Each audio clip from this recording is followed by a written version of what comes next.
Good morning dear students. आज हम कक्षा 8वीं का दूसरा पाठ वारिस कौन, इसके बारे में जानकारी प्राप्त करेंगे। तो सबसे पहले वारिस का मतलब क्या होता है वह हम जान लेंगे। तो वारिस का मतलब होता है उत्तराधिकारी। यहाँ पर उत्तराधिकारी कौन, यह इस पाठ का सवाल है। पाठ का नाम है वारिस कौन। तो देखो, पहले के ज़माने में जो राजा महाराजा लोग होते थे, उनके कुछ उम्र हो जाने के बाद वो क्या करते थे, अपना जो राज्य का प्रशासन है वो अपने बेटों को चलाने के लिए दे देते थे। लेकिन उन बेटों में से या बेटियों में से कौन सबसे समझदार है वह जानना भी बहुत ज़रूरी रहता था, क्योंकि ये संपूर्ण राज्य के प्रशासन का सवाल रहता था। तो ऐसे में जो योग्य हो, बुद्धिमान हो, उसी को क्या किया जाता था, राजा बनाया जाता था। उसे कहते हैं वारिस, उसे कहते हैं उत्तराधिकारी। ये जो वारिस कौन है, इस पाठ की लेखिका जो है वो विभा रानी जी है। उनका परिचय के बारे में हम अभी जानकारी लेंगे। विभा रानी जी का जन्म 1959 को मधुबनी, बिहार में हुआ। उनका परिचय, बहुआयामी प्रतिभा की धनी विभा रानी हिंदी व मैथिली की राष्ट्रीय स्तर की लेखिका है। अभी बहुआयामी यानी क्या? बहुआयामी का मतलब क्या होता है? अनेक पक्षों वाला। प्रतिभा की धनी, प्रतिभा की धनी यानी लेखक, कवि, कलाकार आदि की वह शक्ति जिससे वह अनुभव के आधार पर किसी कृति का नवनिर्माण करता हो या करती हो, उसे कहा जाता है प्रतिभा की धनी। विभा रानी हिंदी व मैथिली की राष्ट्रीय स्तर की लेखिका है। हिंदी में तो उन्होंने लेखन किया है, वैसे ही उन्होंने मैथिली में भी लेखन किया है। मैथिली भी साहित्य है। मिथिला देश की बोली भी इसे कहा जाता है। हिंदी और मैथिली में उन्होंने क्या किया है, राष्ट्रीय स्तर पर उन्होंने लेखन किया हुआ है। राष्ट्रीय स्तर की वह लेखिका है। आपने कहानी, गीत, अनुवाद, लोक साहित्य एवं नाट्य लेखन में प्रखरता से अपनी कलम चलाई है। यानी उन्होंने क्या किया है, कहानी लिखे हैं, गीत लिखे हुए हैं, अनुवाद लिखा हुआ है। अनुवाद यानी समझो इंग्लिश में से ट्रांसलेट हिंदी में करो या हिंदी में से इंग्लिश में करो। लोक साहित्य एवं नाट्य लेखन में प्रखरता से आपने कलम चलाई है, यानी प्रखरता से आपने लेखन किया हुआ है। आप समकालीन फिल्म, महिला व बाल विषयों पर लोकगीत और लोक साहित्य के क्षेत्र में निरंतर काम कर रही है।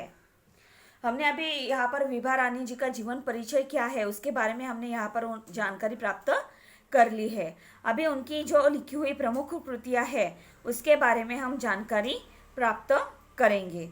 उनकी जो प्रमुख कृतियाँ हैं उनमें से सबसे पहले है चल खुसरो घर अपने, मिथिला, चल खुसरो घर अपने, मिथिला की लोक कथाएं, गोनू झा के किस्से, ये कहानी संग्रह है। अगले जन्म मोहे बिटिया न कीजो नाटक है। समरथ कैन, द्विभाषी हिंदी अंग्रेजी का अनुवाद है। बिल टेलर की डायरी आदि, ये सारी जो है इन्होंने लिखी हुई प्रमुख कृतियाँ यहाँ पर दी गई है। तो अभी हम देखेंगे, हमने विभा रानी जी के बारे में जानकारी प्राप्त कर ली है। उन्होंने क्या क्या कृतियाँ लिखी है उसके बारे में जानकारी प्राप्त कर ली है। अभी ये जो पाठ है हमारा वारिस कौन, उसके पाठ संबंधी कुछ जानकारी यहाँ पर हमें दी गई है, उसके बारे में देखेंगे। ये जो कहानी है वो हमारी संवादात्मक कहानी है। प्रस्तुत संवादात्मक कहानी के माध्यम से विभा रानी जी का कहना है कि हमें उत्तम फल प्राप्त करने के लिए समय और साधनों का सदुपयोग करना चाहिए। यानी अगर हमें अच्छा फल अगर चाहिए हो जीवन में, तो हमारे पास जो भी समय है उस और जो भी साधन हमारे पास अवेलेबल है, उपलब्ध है, उन सब का हमें क्या करना चाहिए, सही मायने से उपयोग हमें यहाँ पर करना चाहिए। जो ऐसा करता है वही जीवन में सफल होता है। जो ऐसा करता है यानी क्या करता है कि समय का और जो साधन हमारे पास है उसका अच्छे से सदुपयोग करता है, वही क्या होता है, जीवन में अच्छी तरीके से सफल होता है। यहाँ पर उन्होंने क्या कहा है, हमें क्या समझाने का प्रयत्न किया है कि हमेशा हमें जिंदगी में सफल होने के लिए क्या करना होगा, हमारे समय का और हमारे पास जो भी साधन है उनका अच्छे से सदुपयोग करना होगा, तभी हम आगे जीवन में जाकर सफल हो सकेंगे। तो हम अभी पाठ की ओर बढ़ेंगे। एक राजा था, उसके 4 बेटियां थी। उस राजा को कितनी बेटियां थी? 4 बेटियां थी।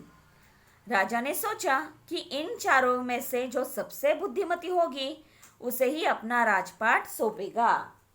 अभी देखो, राजा ने क्या सोचा कि ये जो चारों लड़कियां हैं मेरी, इन चारों लड़कियों में से जो सबसे बुद्धिमती होगी यानी क्या, होशियार होगी, उस होशियार बेटी को ही क्या करेगा, वो अपना राजपाट सौंपेगा यानी राज्य का प्रशासन उसे ही सौंपेगा। क्यों ऐसा सोचा? क्योंकि जो राज्य प्रशासन है वो चलाने के लिए बुद्धिमती होना बहुत ही जरूरी होता है, तभी राज्य के बारे में जो भी निर्णय है वो हम सही तरीके से, वो राजा सही तरीके से या वो जो बेटी है वो सही तरीके से ले पाएगी। उसके वजह से जो होशियार होगी उसे ही वो क्या करना चाहता है, अपना राजपाट सौंपना चाहता है कि उसके बाद राज्य का प्रशासन भी कैसे चले, अच्छे से चले। इसका फैसला कैसे हो, अभी वो सोच में पड़ जाता है कि जो चारों बेटियां हैं उन चारों बेटियों में से सबसे बुद्धिमती कौन होगी, मैं किसे अपने राज्य का पूरा जो राज्य पाठ है वो किसे सौंप दूं, कैसे पता चलेगा कि चारों में से कौन सबसे होशियार है। वह सोचने लगा, वो सोच विचार करने लगा। देखो, क्योंकि हर माता पिता के लिए क्या होता है, अपने संतान एक जैसे होते हैं, वो एक जैसा ही सब पर प्यार अपना लुटाते रहते हैं। लेकिन यहाँ पर सवाल कौन सा क्या था कि राजपाट संभालने का सवाल यहाँ पर था, इसलिए वो जिम्मेदार जो बेटी है उसके पास ही जाना बहुत ही जरूरी था। इसलिए वो सोचने लगा कि ये फैसला कैसे होगा कि इन चारों बेटियों में से सबसे बुद्धिमान लड़की कौन है। अंत में उसे एक उपाय सूझ गया। आखिर में उसे क्या हुआ, अंत में एक उपाय उसे सूझ गया, एक उपाय उसके समझ में आ गया। उसने एक दिन चारों बेटियों को अपने पास बुलाया। उसने क्या किया, यह पहचानने के लिए कि सबसे बुद्धिमान कौन है, तो उसके लिए उसने क्या किया, उसकी जो चारों बेटियां थी उन चारों बेटियों को उसने क्या किया, अपने पास बुलाया। सभी को गेहूं के 100 दाने दिए और कहा, उसने क्या किया, जो चारों बेटियां थी उन चारों बेटियों को क्या किया, उसने गेहूं के जो 100 दाने थे वो 100 दाने उसने क्या किए, अपने चारों बेटियों को दे दिए और कहा, वो दाने देते हुए उसने कहा, इसे तुम अपने पास रखो। ये जो दाने मैंने तुम्हें दिए हैं उन दानों को तुम क्या करो, अपने पास रखो।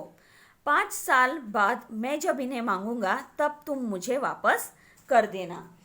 उसने क्या किया, गेहूं के 100 दाने लिए और उसने हर एक लड़की को वो दाने दिए और देते हुए उसने क्या कहा कि ये जो दाने मैं तुम्हें दे रहा हूँ वो तुम क्या करो, अपने पास रख दो, और जैसे ही 5 साल बाद में जब इन्हें तुम्हें मांगूंगा तब तुम मुझे क्या करना, इसे वापस कर देना। यानी ये जो दाने थे वो कितने साल के लिए राजा ने अपने बेटियों को दिए थे, 5 साल के लिए रखने के लिए दिए थे। और ये भी कहा था कि जब 5 साल हो जाएंगे तब मैं उसे क्या करूंगा, फिर से मेरे पास मांग लूंगा, तुम मुझे वापस कर देना। गेहूं के दाने लेकर चारों बहनें अपने अपने कमरे में लौट आई। देखो, अभी पिताजी ने क्या किया था, राजा ने क्या किया था, चारों बेटियों को दाने दिए थे, उन चारों बहनों ने भी क्या किया, वो दाने लेकर अपने अपने कमरे में लौटकर आ गई। बड़ी बहन ने उन दानों को खिड़की के बाहर फेंक दिया। देखो, जो सबसे बड़ी बेटी थी उसने क्या किया, वो ये जो दाने थे उन दानों को खिड़की के बाहर उसने फेंक दिया, खिड़की के बाहर उसने डाल दिया। उसने सोचा, आज से 5 साल बाद पिताजी को गेहूं के इन दानों की याद रहेगी क्या? यानी पिताजी देखो अपने राज्य प्रशासन चलाने में इतने बिजी रहते हैं, इतने व्यस्त रहते हैं कि इन्होंने हमें गेहूं के जो दाने दिए हैं उन दानों के बारे में उन्हें याद रहेगी क्या, उनके ध्यान में रहेगा क्या कि हमने बेटियों को क्या किया था कि दाने दिए थे, संभाल कर रखने के लिए दिए थे, और वो फिर से उनसे मांगने वाले थे। क्योंकि राजा हो तो उसे क्या है, राज्य का पूरा प्रशासन देखना पड़ता है, राज्य का कारोबार संभालना पड़ता है, उसके वजह से वो बहुत ही व्यस्त रहते हैं। और इसमें इतनी छोटी बात उनको याद रहेगी क्या, यह सोचकर उसने क्या किया, उन दानों को खिड़की के बाहर फेंक दिया। और जो याद भी रहा तो क्या हुआ, भंडार से लेकर दे दूंगी। और अगर उनको याद भी रह गया कि उन्होंने क्या किया था, गेहूं के दाने उनसे संभालने के लिए दिए थे, तो भी क्या हुआ, मैं क्या करूंगी, भंडार से लेकर दे दूंगी। अभी भंडार यानी क्या बच्चों, तो भंडार यानी जहां पर अनाज का संचय करके सुरक्षित रखा जाता है, जहां पर अनाज क्या करता है, किया जाता है, संभाल कर सुरक्षितता से रखा जाता है, उससे लेकर क्या करूंगी, दे दूंगी, उन्हें दे दूंगी। यानी बड़ी बेटी क्या सोचती है कि जाने तो, उनके तो दिमाग में रहेगा नहीं, उनके तो ध्यान में रहेगा नहीं कि हमने बेटियों को दाने दिए हैं और 5 साल तक कौन संभाल कर रखने वाला है। उसने क्या किया, खिड़की से बाहर फेंक दिए। और अगर मांगते भी है तो वो क्या सोचती है, भंडार से लेकर मैं उनको वो दाने दे दूंगी, क्योंकि गेहूं के दाने तो गेहूं के दाने रहेंगे, उनको थोड़ी ना समझ में आएगा ये अभी के है या 5 साल के बाद। ऐसे उसके सोच विचार होने के कारण उसने क्या किया, उन गेहूं के दानों को संभाल कर नहीं रखा, तो उसने क्या किया, उन्हें फेंक दिया। दूसरी बहन ने दानों को चांदी की एक डिब्बी में डालकर उसे मखमल के थैले में बंद करके सुरक्षा से अपनी संदूकची में डाल दिया। अभी पहली वाली जो बेटी थी उसने क्या किया था, सबसे बड़ी थी, उसने फेंक दिए थे। अभी दूसरी वाली ने क्या किया है कि दूसरी वाली ने यहाँ पर जो दाने हैं यानी जो अनाज है गेहूं का, उसने चांदी की एक डिब्बी में डालकर उसे मखमल के थैले में बंद करके चांदी के एक डिब्बी में उनको डाला और उसको मखमल के थैले में बंद करके सुरक्षा से यानी पूरी सुरक्षा से अपनी संदूकची में डाल दिया। संदूकची यानी क्या, छोटा संदूक, स्मॉल लॉकर जिसे कहते हैं। उसमें ये जो दाने हैं वो संभाल कर वहां पर रख दिए। सोचा 5 साल बाद जब पिताजी ये दाने मांगेंगे तब उन्हें वापस कर दूंगी।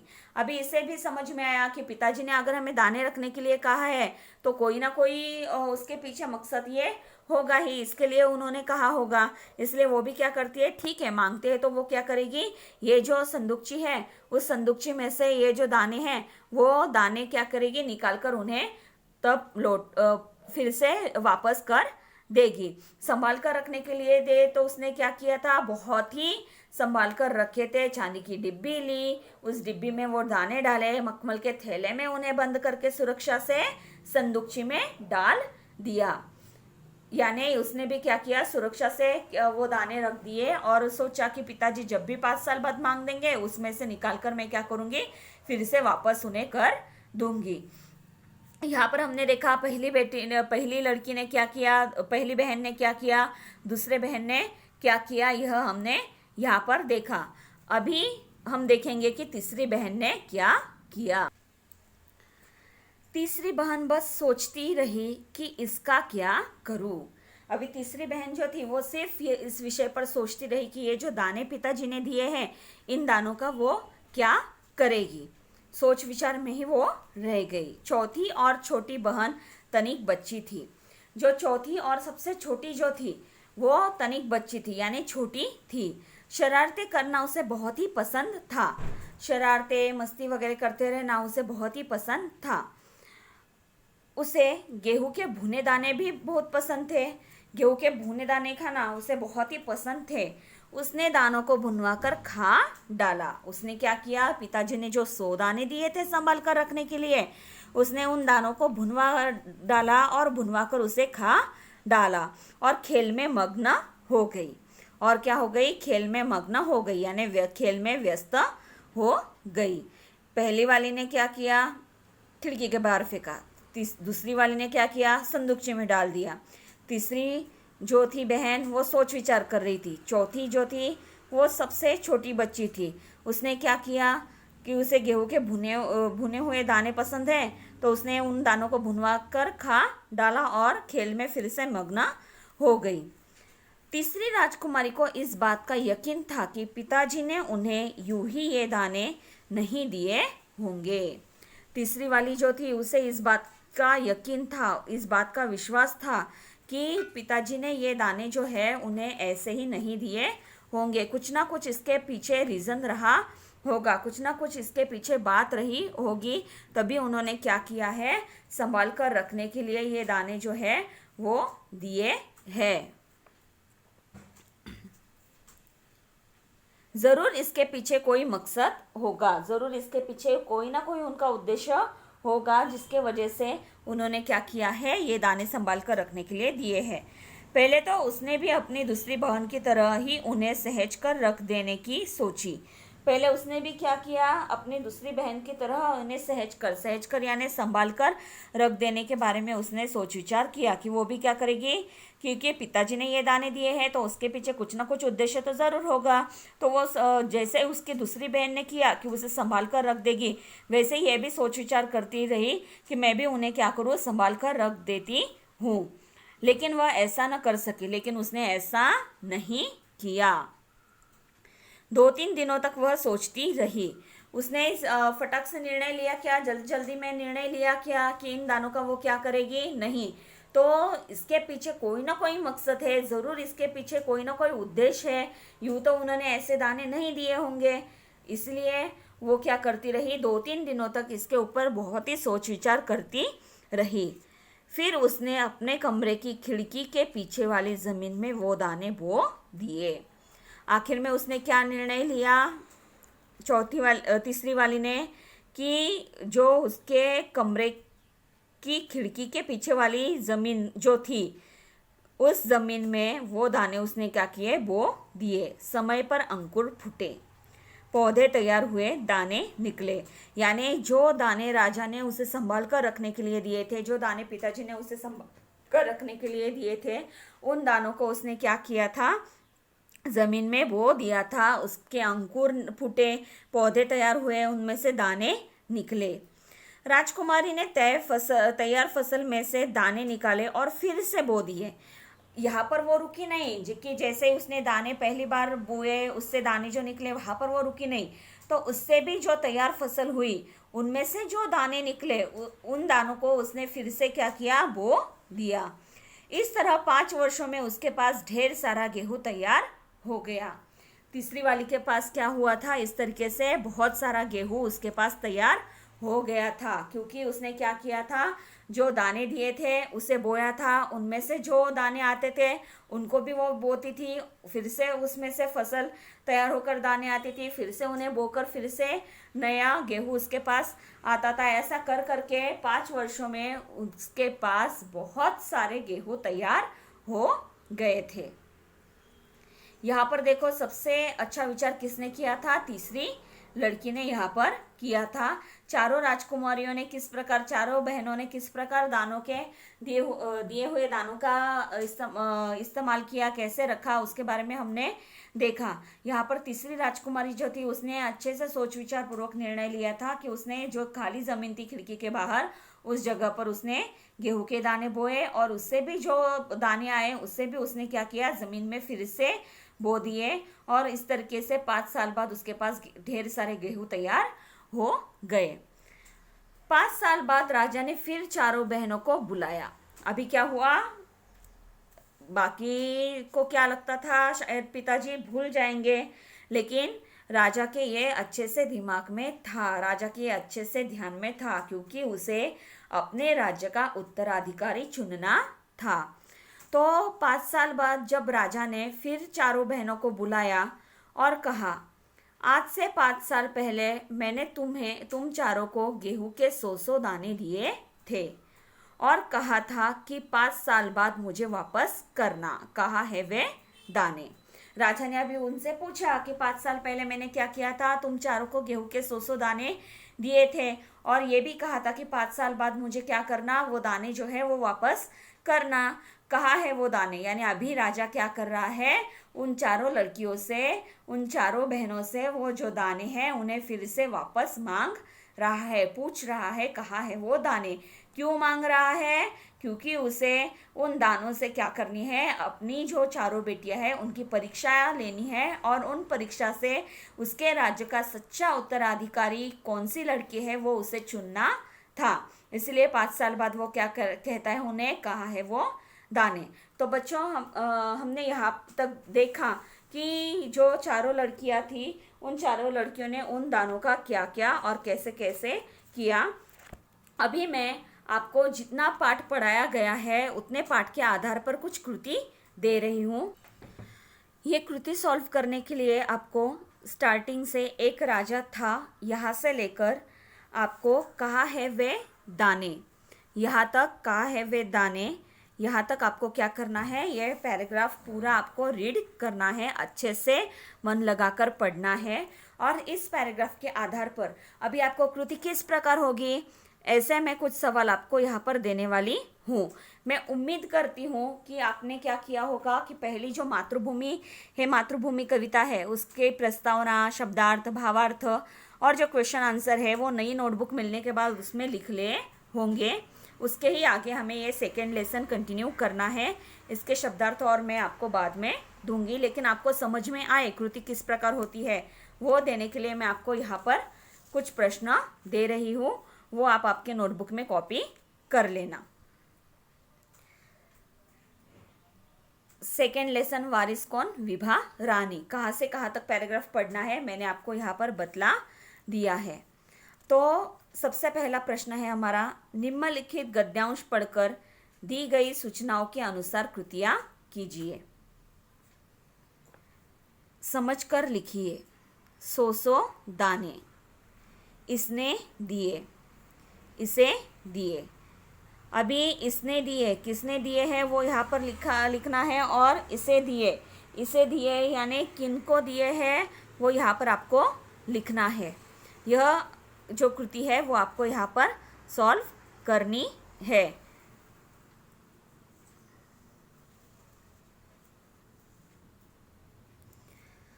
दूसरा, गेहूं के दानों का चारों बहनों ने किया।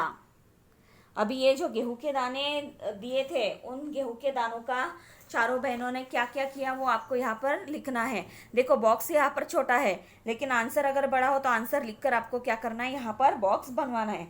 फॉर एग्जाम्पल, बड़ी बहन ने खिड़की के बाहर फेंक दिए, दूसरी बहन ने चांदी के डिब्बे में डालकर मखमल के थैले में बंद कर अपने संदूकची में डाल दिए, तीसरी बहन ने खिड़की के पीछे वाली जमीन में बो दिए, चौथी बहन ने भुनवा कर खा डाले। ऐसे इस प्रकार आपको यह आंसर लिखना है। तो यहाँ पर मैंने आपको ये 2 सवाल दिए हैं। इन 2 सवालों के आंसर, इसका आंसर मैंने आपको समझाकर बतलाया है कि किस प्रकार आपको लिखना है, ये आपको लिखना है। नेक्स्ट कृति 2 उपर्युक्त गद्यांश से ऐसे 2 प्रश्न तैयार कीजिए जिनके उत्तर निम्नलिखित शब्द हो। यानी ये क्या दिया है आपको, आंसर दिया गया है। इस आंसर के आधार पर आपको ऐसा प्रश्न बनवाना है जिसका उत्तर ये होगा। समझो अभी यहाँ पर 5 उत्तर है, 5 उत्तर के आधार पर आपको प्रश्न बनवाना है। समझो यहाँ पर 4 शब्द दिया जाता तो सवाल किस प्रकार होता कि राजा की कितनी लड़कियां थी। आंसर क्या आएगा, 4। अभी यहाँ पर है 5, तो 5 अगर ये सवाल आपको दिया गया है, 5 अगर ये उत्तर दिया गया है, तो आप ऐसा प्रश्न बनवा सकते हैं कि राजा अपनी बेटियों से कितने साल बाद गेहूं के दानों की मांग करने वाला था, या फिर कितने साल बाद गेहूं के दाने मांगने वाला था। इस प्रकार आपको प्रश्न तैयार करना है जिसका उत्तर ये रहेगा। समझ में आया? मैं फिर से एक बार दोहराई रही हूँ। 5 ये क्या है, आंसर है। यह आंसर आए ऐसा सवाल आपको बनवाना है। तो कैसे आएगा, मैं इसका उत्तर आपको बता रही हूँ। राजा अपनी बेटियों से कितने साल बाद गेहूं के दानों की मांग करने वाला था, ये हुआ सवाल। अभी आपको देखो 7th में तक ऐसे प्रश्न नहीं थे, लेकिन अभी क्या होगा, ऐसे प्रश्न आपको दिए जाएंगे। इसका सोच विचार करके आपको आंसर लिखना होता है। तो यहाँ पर दिया गया है, ऐसे 2 प्रश्न तैयार कीजिए जिनके उत्तर निम्नलिखित हो, यानी 5 और बुद्धिमती। इन दोनों के आधार पर आपको 2 प्रश्न बनवाने हैं, यानी यहाँ पर 5 का 1 प्रश्न और बुद्धिमती का 1 प्रश्न, ऐसे आपको यहाँ पर बनवाना है। तो मुझे ऐसे लगता है कि आप ये अच्छे से समझ गए होंगे कि किस प्रकार कृति आपको लिखनी है। तो हम यहाँ पर रुकते हैं। आशा करती हूँ कि आप जो है पहली कविता की भी जितना दिया है उतना आपका नया नोटबुक मिला है उसमें लिखा होगा, और ये भी आप लिख लीजिए। चाहिए तो ये लिखने के पहले एक पेज छोड़ दीजिए, जहाँ पर हम क्या करेंगे, लेसन की जो प्रस्तावना है वो वहाँ पर लिखेंगे। एक पेज छोड़कर आप ये लिखना शुरू कर सकते हैं। Thank you.